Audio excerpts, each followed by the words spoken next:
Hello students, कैसे हैं आप लोग। उम्मीद करता हूँ आप लोग अच्छे होंगे और आपकी स्टडीज़ भी अच्छी चल रही होंगी। स्वागत है आपका हमारे YouTube channel Vikram coaching classes में, जिसमें आज हम क्लास 10 का मैथमेटिक्स का अर्थमेटिक प्रोग्रेशन का एक्सरसाइज 5.2 का इंट्रोडक्शन समझने वाले हैं। सो 5.2 का इंट्रोडक्शन को समझने में हम सबसे पहले देखेंगे कि nth टर्म ऑफ एपी क्या होता है, जो कि पूरी एक्सरसाइज जो 5.2 है इसी फॉर्मूले पर बेस्ड है। क्लियर। तो समझते हैं कि nth टर्म क्या होता है, इसे बोलते हैं nth term of an AP. So the nth term of an AB with the first term and A and the common difference D is given by, तो ये हमारा फॉर्मूला जो है गिवन है, that is A plus n minus 1 into D. This is the formula of nth term of an AP. इसको हम general term of an AP भी बोलते हैं, या फिर बोले तो हम इसको लास्ट टर्म भी बोलते हैं, जिसको L से रिप्रेजेंट करते हैं। क्लियर। अभी फॉर्मूला आया कहाँ से, तो हम बात करेंगे यहाँ पे। थोड़ा सा पीछे चलते हैं अपने वीडियो में। जैसे फर्स्ट वीडियो में हमने देखा था कि एपी के बारे में हमने समझा था और एपी की टर्म्स को हमने समझा था। तो फर्स्ट टर्म की अगर बात करें तो फर्स्ट टर्म को हम A1 से रिप्रेजेंट करते थे, और A1 जो होता था वही हमारा फर्स्ट टर्म कहलाता था। ऐसी सेकंड टर्म जो होता था वो होता है हमारा A2। और इसके रिप्रेजेंटेशन की बात करें तो ये क्या होता था एक्चुअल में, कि फर्स्ट टर्म में मैं अगर D को ऐड कर देता था तो ये हमारा बन जाता था A plus D, which is second term. Third term की बात करें तो थर्ड टर्म जो होता है हमारा सेकेंड टर्म जो था, उसमें फिर से D एक ऐड कर देंगे। सो this is A plus D, पहले से था, इसमें एक D और कर दिया तो ये हमारा आ जाता है A प्लस 2D। इसी तरह एक टर्म और देख लेते हैं। अगर फोर्थ टर्म की बात करें, सो फोर्थ टर्म क्या होता था, थर्ड टर्म जो भी है हमारी थर्ड टर्म क्या है, A plus 2D। So A plus 2D में D और ऐड करते हैं, यही हमारा कॉमन डिफरेंस हर बार ऐड होता जाता है, तो ये हो जाएगा A प्लस 3D। तो अगर इसकी फॉर्म की अगर बात करें तो मैं इसको अगर देखिए, यहाँ पर वैल्यू है हमारा 2, यहाँ है 3, यहाँ पे 4। तो इस 2 को अगर मैं इसमें इंक्लूड करूँ तो इसको ले सकता हूँ A plus, that is 2 minus 1 into D.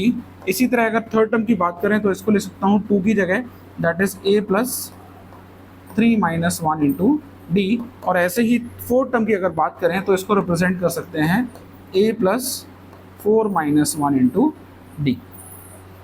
Clear है इस रिप्रेजेंटेशन को। नेक्स्ट आगे अगर मैं nth टर्म की बात करूं तो इसी तरीके से अगर n टर्म को लिखना चाहूं तो क्या लिखूंगा, that is first term plus यहाँ पर क्या है, जो भी हमें टर्म जिस टर्म के लिए निकाल रहे हैं उसमें से 1 माइनस करेंगे तो n है, तो यहाँ पे हो जाएगा n माइनस 1 और मल्टीप्लाई कर देंगे इसको कॉमन डिफरेंस के साथ। तो इसी फॉर्मेट में अगर हम देखें तो nth टर्म जो लास्ट टर्म है उसका फॉर्मूला बन जाएगा हमारा A plus n minus 1 into D. यही हमारा फॉर्मूला यहाँ पर रिप्रेजेंट हो रहा है, आप देख सकते हैं बिल्कुल सेम है, एज इट इज है। तो एक्चुअल में ये फॉर्मूला कैसे आया, एपी की टर्म्स को हम खोलते चले गए, इसको ओपन करते चले गए और देखा कि लास्ट टर्म जो निकल कर आएगा that is A plus n minus 1 into D. ए इसमें हमारा होता है फर्स्ट टर्म, डी होता है हमारा कॉमन डिफरेंस, एंड एन का वैल्यू जो है उस पर्टिकुलर प्लेस की बात कर रहा है जहाँ पर वो an रखा हुआ है। क्लियर है। अब इसको और ज़्यादा बेहतर तरीके से समझने के लिए हम क्या करेंगे, कुछ एग्जांपल्स को देखेंगे, एनसीईआरटी के एग्जांपल्स की यहाँ पे हम बात करेंगे।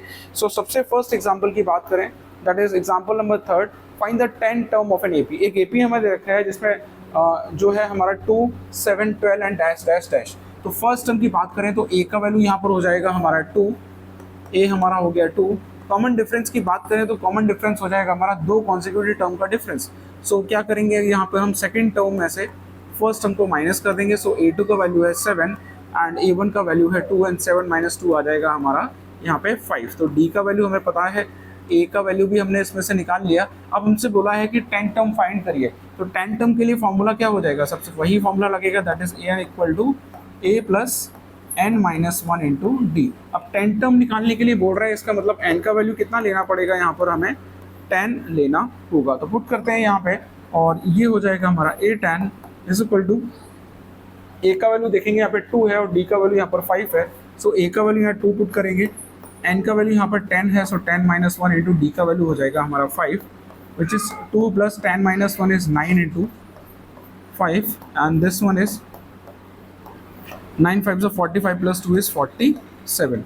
तो ए 10 जो हमारी 10th टर्म आई, उस 10th टर्म की वैल्यू आ जाती है यहाँ पर 47। सिंपल था, आपको एपी से ए फाइंड करना है, डी फाइंड करना है, एन आपको ऑलरेडी बोल रखा है कि 10 टर्म मुझे फाइंड करनी है, तो एन का वैल्यू यहाँ 10 ले लेंगे और फॉर्मूले में पुट करके निकाल लेंगे कि 10 टर्म क्या है हमारी। क्लियर है।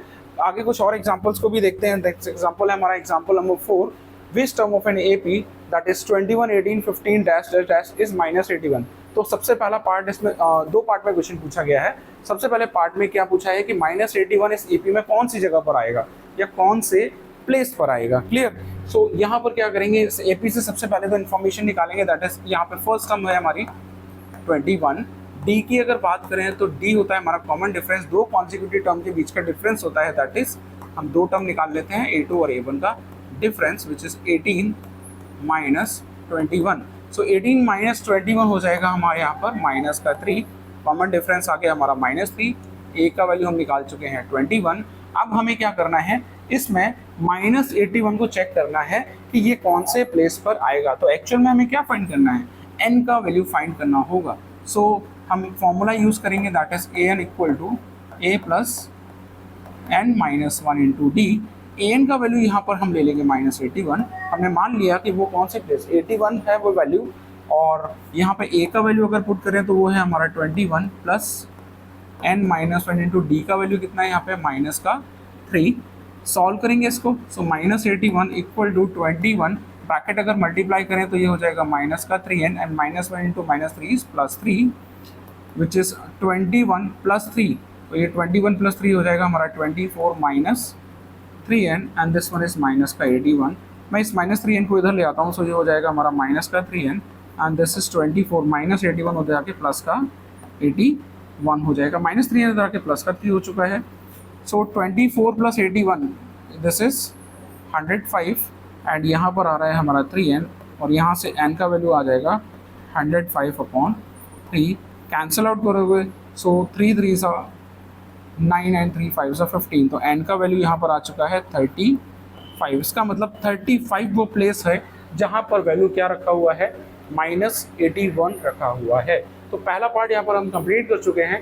दूसरे पार्ट में बोला है is also is any term zero, क्या इसमें जीरो टर्म भी है, क्या इस एपी में जीरो टर्म आएगी। तो हम क्या करेंगे, ए एन की जगह फिर से वही जीरो को ले लेंगे। हमारा फॉर्मूला है that is A N is equal to A plus N minus 1 into D. A N की जगह हम कितना ले लेंगे, जीरो ले लेंगे। ए का वैल्यू हमारा 21, this one is 21 plus N तो हमें फाइंड करना है, और डी का वैल्यू यहाँ पे है माइनस का 3। सो this one is 21 minus 3n plus 3 which is 21 plus 3 minus 3n। So this is 24 minus 3n, इधर चल रहा है हमारा जीरो, इसको इधर लेके आऊँगा तो ये हो जाएगा 3n equal to 24 and n का वैल्यू यहाँ से आ जाएगा 24/3 एंड दिस इज 3 8 24। तो n का वैल्यू यहाँ से आ गया 8। मतलब 8th वो प्लेस है जहाँ पर an का वैल्यू कितना हो रहा है, यहाँ पे 0 हो रहा है। तो इस क्वेश्चन के दोनों पार्ट हम यहाँ पे सॉल्व कर चुके हैं। क्लियर है। यहाँ पे क्या करा है हमने, जो भी गिवन एपी है वहाँ से हम ए निकालेंगे, डी निकालेंगे, फिर क्वेश्चन के अकॉर्डिंग जो हमें पूछा है उसको सॉल्व करेंगे। जैसे फर्स्ट पार्ट में इसने बोला कि हमें चेक करना है यहाँ पे कि -81 जो है वो कौन से प्लेस पर आ रहा है। तो हमने ए एन की जगह -81 पुट करा, बाकी ए का वैल्यू पुट करा, डी का वैल्यू पुट करा और एन फाइंड कर लिया, तो आगे हमारे पास 35, और 35 वो प्लेस है जहाँ पर 81 वैल्यू रखा हुआ है, माइनस का 81 रखा हुआ है। फिर उसमें दूसरे पार्ट में पूछा कि जीरो क्या इस एपी में आ रहा है कि नहीं आ रहा। तो हमने मान लिया कि ए एन का वैल्यू 0 है, और ए का वैल्यू डी का वैल्यू पुट करके एन का वैल्यू फाइनली आ गया 8, और ये एन का वैल्यू जो 8 रिप्रेजेंट कर रहा है, ये बता रहा है कि इस एपी में 8th प्लेस पर जो वैल्यू आएगी वो आएगी 0। क्लियर है। आगे बढ़ते हैं अपने एग्जांपल्स की तरफ। Next example number 5, check whether 301 is a term of this list number, that is 5, 11, 17 and 23।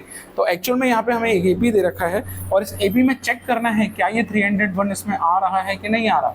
तो हम क्या करेंगे, सिंपल जैसे अभी हमने करा था उसी तरीके से क्या करेंगे, यहाँ पे ए एन को हम मान लेंगे। ए एन मान लिया हमने, कितना है यहाँ पे 301 है हमारा।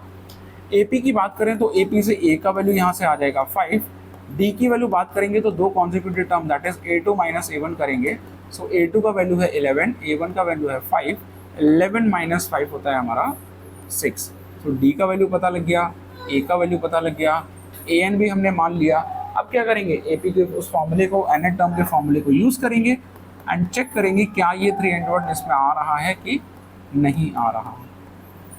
सो ए एन की जगह पुट करेंगे 301, ए का वैल्यू हमने निकाला उसमें से आया 5, एन का वैल्यू हमें फाइंड करना है, डी का वैल्यू हमने निकाल लिया दैट इज 6। सो 300 इज 5 को इधर ले आएंगे, so this is 301 minus 5 equal to n minus 1 into 6। 301 में से 5 माइनस करेंगे, सो 5 अगर माइनस करेंगे तो ये आ जाएगा हमारा दैट इज 1 296, ये आ जाएगा वैल्यू हमारा 296। इधर आ रहा है वैल्यू हमारा दैट इज n माइनस 1/6। तो मल्टीप्लाई करेंगे, ये हो जाएगा 6n माइनस सिक्स को भी इधर ले आएंगे। सो दिस इज 296 प्लस 6 कर लेते हैं, इधर हो जाएगा हमारा 6n। So 6 + 6 is 12, 2 carry 1 which is 0 and this is 302 आ जाएगा वैल्यू हमारा। क्लियर है यहाँ पे? सो दिस इज 6n और n का वैल्यू अगर मैं फाइंड करता हूँ यहाँ से तो दिस इज 302 डिवाइड बाई 6। सो ये वैल्यू जो है कम्प्लीटली डिविजिबल नहीं आ रहा है, ये वैल्यू हमारा डेसिमल में आ रहा है। अगर डेसिमल में आ रहा है तो यहाँ से आप थोड़ा समझने की कोशिश करिए। n का वैल्यू अगर डेसिमल में आ रहा है, इसका मतलब n क्या है? वो प्लेस है, और प्लेस डेसिमल में आ नहीं सकता। इसका मतलब ये जो वैल्यू 301 है वो इस AP में एग्जिस्ट नहीं करेगी। तो क्या लिखेंगे यहाँ पे? The value of n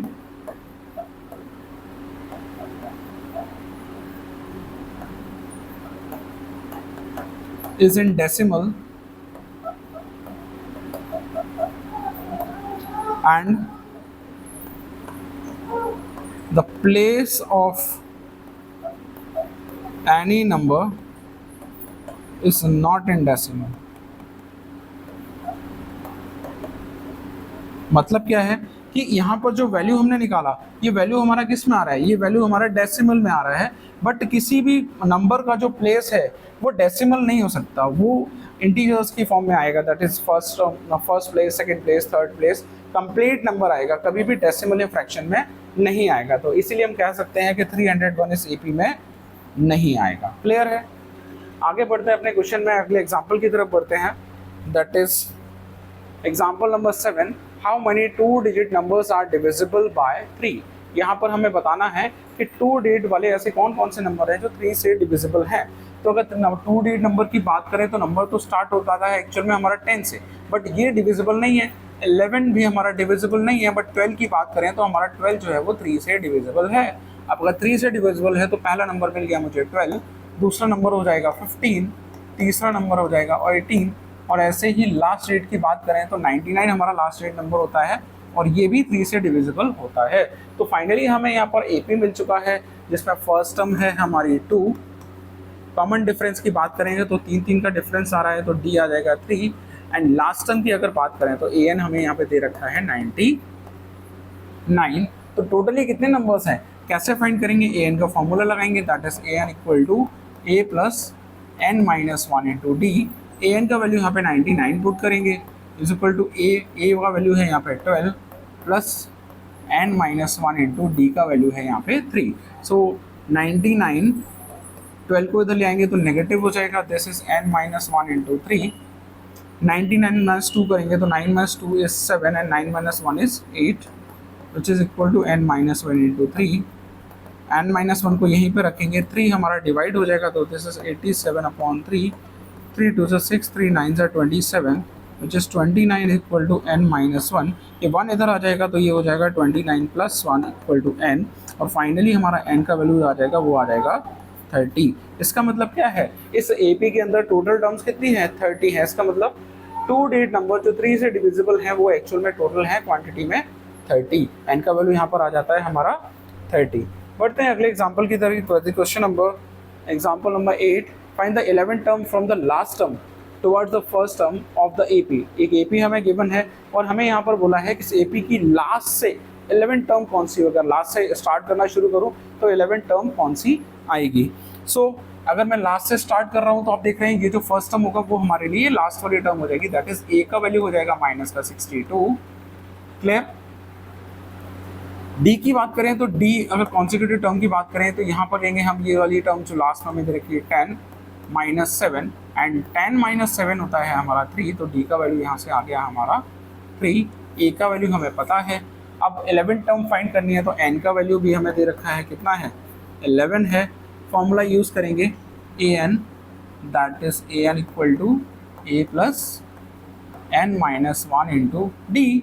AN का वैल्यू हमें फाइंड करना है। 11 टर्म है तो n की जगह 11 पुट करेंगे, A का वैल्यू पुट करेंगे -62 plus this one is 11 minus 1 into D का वैल्यू यहाँ पे कितना हो जाएगा हमारा 3. सो this one is minus 62 plus 11 minus 1 is 10 and 10 into 3 is 30. So minus plus हो जाएगा हमारा माइनस और यहाँ से वैल्यू आ जाएगी हमारी माइनस का 32. ये आ गई हमारी 11 term from the last. This one is 11th term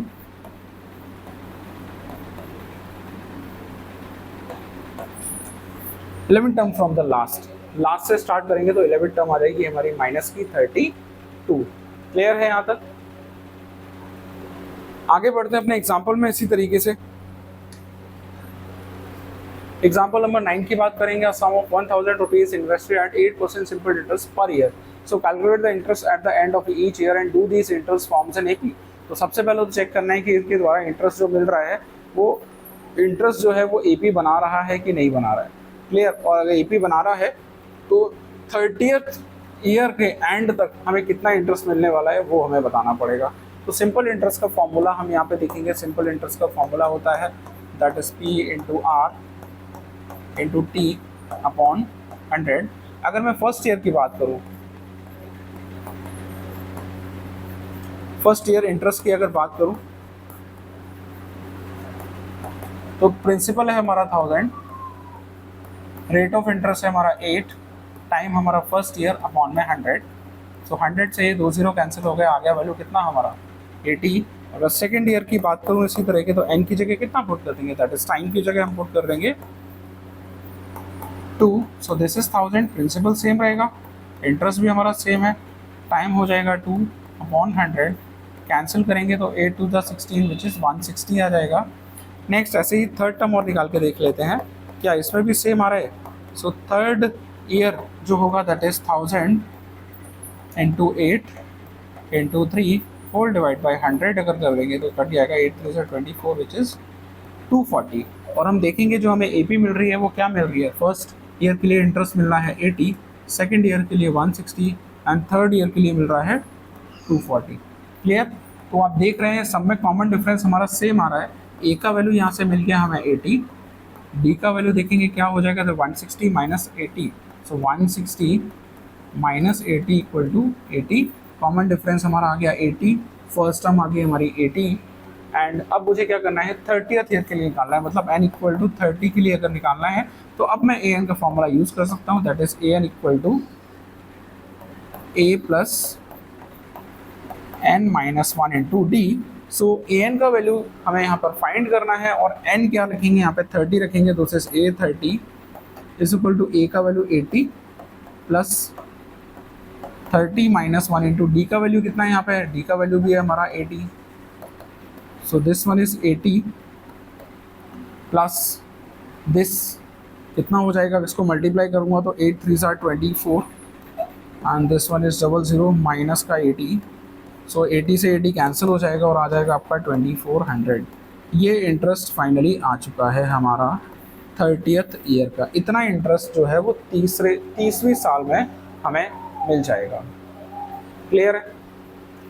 यहाँ तक क्लियर है. इस एग्जाम्पल तक अच्छे एग्जाम्पल्स हैं, आप देख रहे हैं धीरे धीरे आपके कॉन्सेप्ट भी हैं जो क्लियर होते चले जाएंगे इन एग्जाम्पल्स के साथ. आगे बढ़ते हैं. That is example number 10. In a flower bed there are 23 rose plant in the first row and 21 in the second row and 19 in the third. So यहाँ पे रोज के अकॉर्डिंग जैसे फर्स्ट रो की बात करें तो फर्स्ट रो में जो है वो है 23 रोज. सेकेंड रो की बात करें तो यहाँ पे है 21 और थर्ड रो की बात करें तो यहाँ पे है 19. तो एक्चुअल में एक तरह का एपी बन रहा है that is 23, 21, 19 dash dash dash. तो इस क्वेश्चन में हमसे पूछा है कि हाँ एक चीज़ और दे रखा है, जो लास्ट है, जो लास्ट आपकी रो है उस रो में बता दिया है कि 5 रोज प्लांट होंगे. So how many rose are there. तो एक्चुअल में आपको बताना है कितनी रोज हैं. सो लास्ट हम आपको दे रखी है 5. ए का वैल्यू बात करें तो यहाँ से आ जाएगा 23. डी जो हो जाएगा that is 21 minus 23 which is minus का 2. सो डी का वैल्यू भी आ गया, ए का वैल्यू भी आ गया. एन का वैल्यू हमें यहाँ पे फाइंड करना है. ए एन वैल्यू हमें दे रखा है, लास्ट टर्म जो दे रखी है हमें वो कितनी दे रखी है 5 दे रखी है. फॉर्मूले को यूज़ करेंगे. So this is A N equal to A plus n minus one into D. A N की जगह हम यहाँ रखेंगे 5, ए की जगह हम पुट करेंगे 23,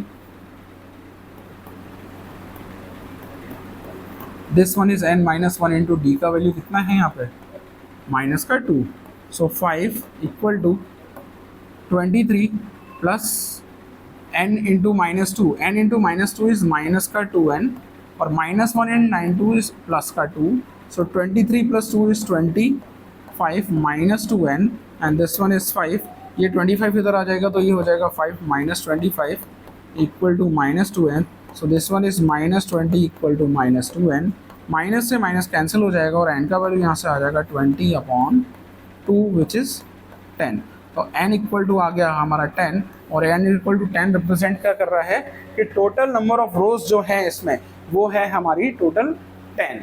क्लियर है यहाँ तक? एग्जाम्पल्स आपको समझ में आ रहे होंगे, कॉन्सेप्ट क्लियर होता जा रहा है आपका। आगे बढ़ते हैं, ये लास्ट एग्जाम्पल था हमारा इस इंट्रोडक्शन पार्ट का। तो इस इंट्रोडक्शन पार्ट में आपने देखा कि कैसे हमने ए एन के फॉर्मूले को अलग अलग एग्जाम्पल्स में यूज़ करा। कहीं हमें ए पी दे रखा था तो ए एन पूछा जा रहा था, या फिर ए एन दे रखा था तो एन का वैल्यू पूछा जा रहा था।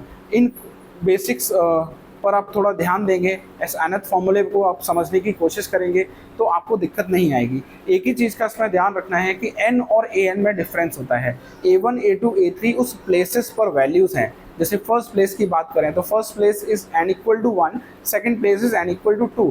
सो फर्स्ट प्लेस पर जो वैल्यू रखी गई है that is a1 and second place पर है ऐसे ही a2। ऐसे ही लास्ट टर्म nth प्लेस की अगर हम बात करें तो n प्लेस पर जो टर्म रखी है उसको बोलेंगे हम an। तो डिफरेंस थोड़ा सा समझना है कि हम प्लेस की बात कर रहे हैं या उस प्लेस की वैल्यू की बात कर रहे हैं। तो अगर ये डिफरेंस आप क्लियर कर पाते हैं देन फिर आपको nth टर्म वाले क्वेश्चंस को करने में दिक्कत नहीं आएगी। क्लियर है?